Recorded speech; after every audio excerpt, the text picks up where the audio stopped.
各位朋友，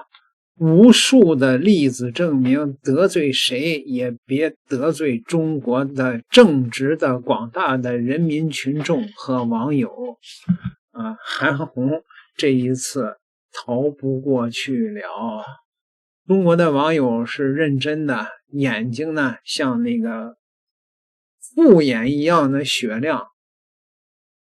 有网友去暗访了韩红的那个所谓采购救护车的那个公司，他有了惊人的发现。兄弟姐妹们，我现在正在火车站啊，咱们这一次名产暗访呢，现在就出发。这一次呢，咱要把那个医疗器械啊，包括这些销售这个救护车啊等等啊，他们有没有资质啊什么的，全部都给他们查清楚啊。我倒要看看他们2个人的公司，他们的业务能做多大啊！大家一起支持一下啊！等我凯旋而归，然后大家呢都知道啊，这一次咱出去呢，说实话也得需要不少这个路费。大家如果说有需要啊，认可老弟的话，到橱窗里面给老弟支持一下啊，拜托了，兄弟姐妹们啊，一定要等我凯旋而归。我现在来到上海君逸汽车销售有限公司，他们说的那个地址，然后我去了啊，那个地址是一个保洁公司啊，是280弄80号，是一个保洁公司。然后我也咨询了里面有一些老师傅，我问了一下。这边有没有一个叫上海君逸汽车销售有限公司？老师傅说没有听说过。然后说这边有一个卖二手车的，然后我过来了，我进去转了，里面确实有二手车啊，杂七杂八的奔驰什么车，但是没有看有什么救护车，类似于救护车的，或者是有销售新车的迹象啊。那么就说他们给的这个地址，就只能看到保洁公司。还有一些这个就是一家卖二手车的啊，然后其他的都是什么那个窗户啊，什么其他的一些什么乱七八糟的啊，我也全部都看了没有。兄弟姐妹们，目前就是这么个情况。兄弟姐妹们，我现在在上海市金山区朱泾镇市场监督管理所。那么我现在依法向这个市场监督管理所反映，这个叫君逸汽车公司。第一，涉嫌没有实际经营地址；第二，涉嫌没有改装救护车资质以及销售救护车的这个资质这些问题。那么我现在就进去这个时候正好是他们上班了，大家等待我的反映的结果刚刚进去了，他们说让我进大门到那个大楼里面306办公室咱们进大门。进来了，他们让我到107 107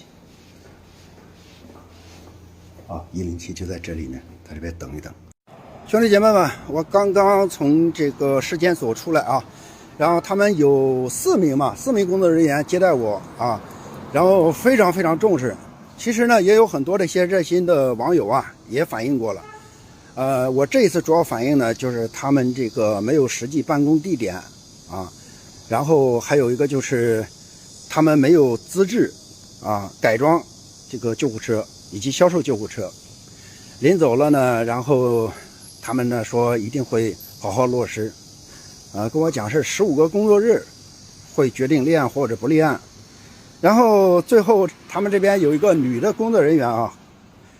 他们说呢，说看样子不仅只是医疗器械的问题还有其他的一些问题。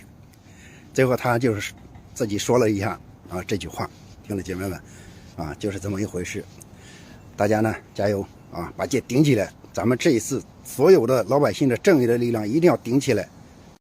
这个公司明显是一个皮包公司，甚至就是一个假的空壳公司。那么问题来了，根据中国的法律，你注册了一家皮包公司，将慈善基金会的采购款转手加价入账，再将分红收入自己的囊中的行为，能称作是商业服务吗？错了，这是利用空壳公司将慈善财产吸进私人的账户。中国的刑法和慈善法早已将这种手段揭露得彻彻底底。首先，明确的法律定性，从民事层面来看，这属于不当的关联交易并侵占慈善的财产，行政上违反了慈善法的第14条、第53条，刑事方面至少触及了3颗雷区：职务侵占罪、非国家工作人员受贿罪或受贿罪、串通投标罪。若存在着虚开发票的行为，还会叠加虚开增值税发票罪，每一条都足以立案。举个简单的例子啊，基金会要为山区的小学发送过冬的棉被，市场价格为每床100元，厂家可以直发。你设立了一家皮包公司，先以80元每床的价格从厂家购入，再以120元卖给基金会，中间的40元差价进入你的个人账户，在法律上这40元并非利润，而是被截留的慈善资产。中国慈善法第14条明确规定，基金会的发起人、主要捐赠人、管理人员不得利用关联关系损害慈善组织的利益。与慈善组织进行交易的时候，必须回避表决并全面公开。若你的皮包公司与基金会的理事、秘书长、采购负责人存在着代持、亲友或者是分红的关系，那就不能称之为第三方供应商了。民政部早有几个判例，早已经明确了，通过自己控制的空壳公司赚取采购的差价，转移慈善资金，将按职务侵占罪论处。那如果是韩红查实了，那这个几千万、上亿，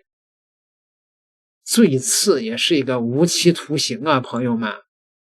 那么资金的性质如何界定呢？基金会收到的捐款、政府配到的资金以及捐款人的小额款项，一旦进入了公共账户，便成为慈善的财产，既非基金会的收入，更不是管理人员的私房钱。慈善法第53条规定，不得在成员中分配，不得私分、挪用、截留、侵占。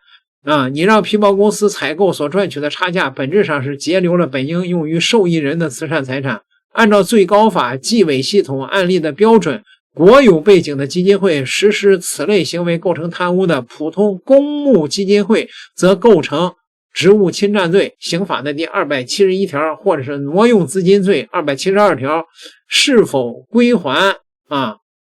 那么还会对定罪产生一定的影响。苏州的吴某某他的采购空壳公司吃差价的案例，纪委直接认定是截留国有财产贪污罪，逻辑完全一致，形式不同。基金会的内应如何定罪呢？采购主管、秘书长、分管理事只要利用职务之便，将原本可以直接采购的项目比如说棉被、救护车，定向交给了皮包公司收取回扣、返点、分红、旅游卡，将根据身份进行区分。普通的基金会的雇员，非国家工作人员受贿罪，刑法163条，受贿3万继续承担刑事责任那么